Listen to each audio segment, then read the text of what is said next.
So you can tell yourself the effort part is the good part. I know it's painful. I know this doesn't feel good, but I'm focused on this. I'm going to start to access the reward. When we focus only on the trophy, only on the grade, only on the win, you undermine that entire process. The ability to access this pleasure from effort is without question the most powerful aspect of dopamine. And the beautiful thing is it's accessible to all of us.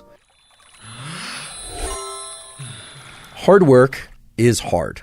Generally, most people don't like working hard. Some people do, but most people work hard in order to achieve some end goal. End goals are terrific and rewards are terrific, whether or not they are monetary, social, or any kind.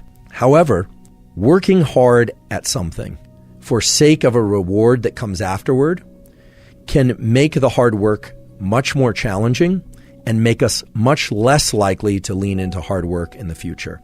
There's a classic experiment done actually at Stanford many years ago in which children in nursery school and kindergarten drew pictures. And they drew pictures because they like to draw. The researchers took kids that like to draw and they started giving them a reward for drawing.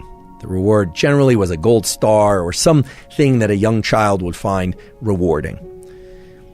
Then they stopped giving them the gold star. And what they found is the children had a much lower tendency to draw on their own. No reward. Now, remember, this was an activity that prior to receiving a reward, the children intrinsically enjoyed and selected to do. No one was telling them to draw.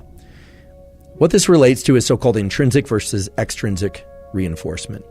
When we receive rewards, even if we give ourselves rewards for something, we tend to associate less pleasure with the actual activity itself that evoked the reward.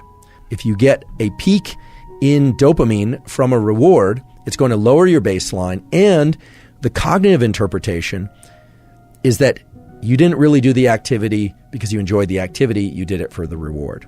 Now, this is the antithesis of growth mindset. My colleague at Stanford, Carol Dweck, as many of you know, has come up with this incredible theory and principle, and it actually goes beyond theory and principle, called growth mindset, which is this striving to be better, to be in this mindset of I'm not there yet, but striving itself is the end goal. And that, of course, delivers you to tremendous performance. It's been observed over and over and over again that people that have growth mindset end up performing very well because they're focused on the effort itself. And all of us can cultivate growth mindset. The neural mechanism of cultivating growth mindset involves learning to access the rewards from effort and doing.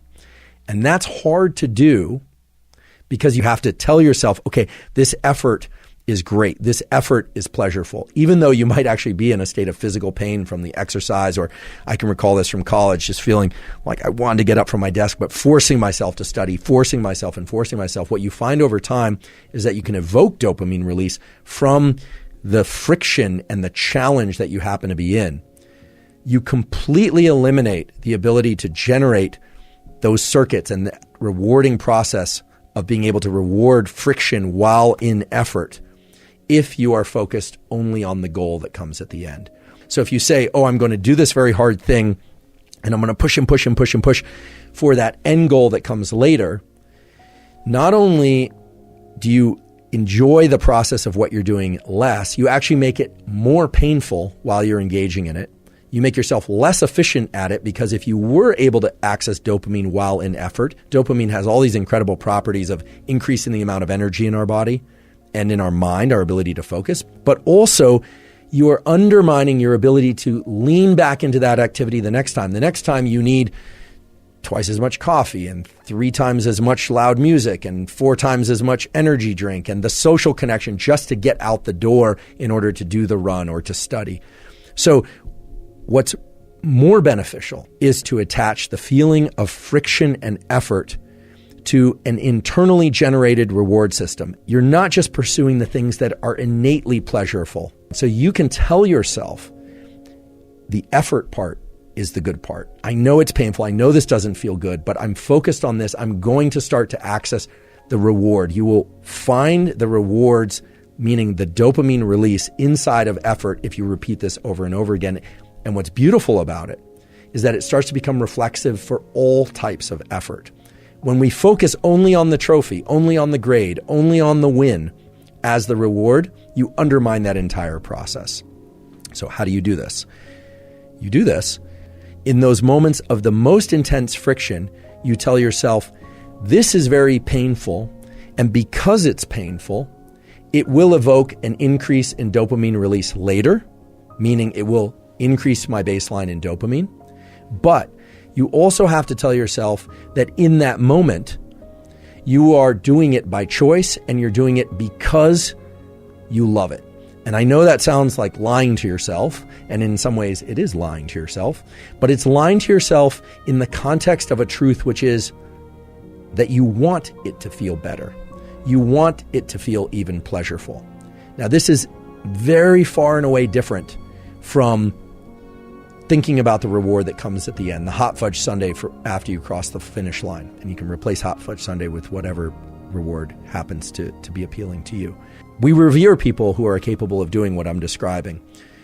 David Goggins comes to mind as a really good example. Many of you are probably familiar with David Goggins, former Navy SEAL, who essentially has made a post-military career out of explaining and sharing his process of turning the effort into the reward. The ability to access this pleasure from effort is without question the most powerful aspect of dopamine and our biology of dopamine.